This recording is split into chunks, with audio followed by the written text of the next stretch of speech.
Well, as concerning as this might look, this massive flame behind me actually marks a major milestone in the cleanup process here in Mansfield. And while town officials say, yes, we are one step closer to normalcy, there are still some contingencies as to how long it might take to clear the tracks.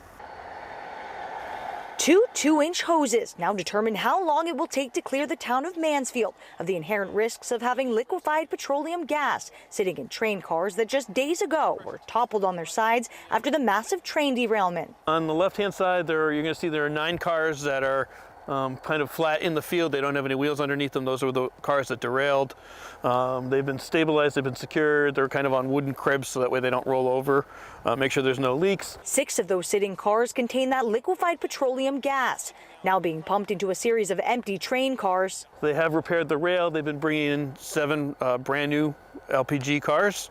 And so now what they're doing in the process is one by one, we're pumping the liquid from the cars that are on the ground into the brand new cars.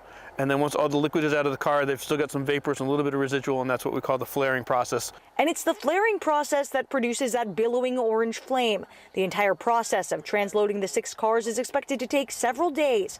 And the job's not done there either. Recent freezing temperatures have posed additional challenges when it comes to draining other remaining cars filled with cooking grease. The problem with the grease cars is they actually had heating elements in them when they was part of the train and hooked up. They actually had power to them. As part of the derailment, that all got unplugged, and it was so brutally cold over this last weekend, the grease actually is kind of solidified and gelled up in those tank cars. But as the response nears a week, and we're dealing with an event that is, probably something like a once-in-a-generation event. Mansfield Town Manager Ryan Aylesworth says it's still unclear how much this incident will tug at the town budget books. We certainly are aware that this is a very cost-intensive endeavor.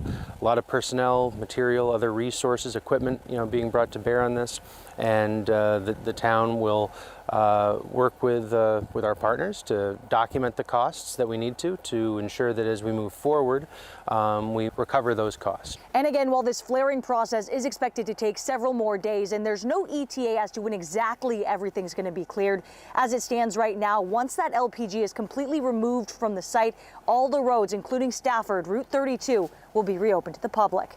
In Mansfield, Aaron Coogan, Fox 61.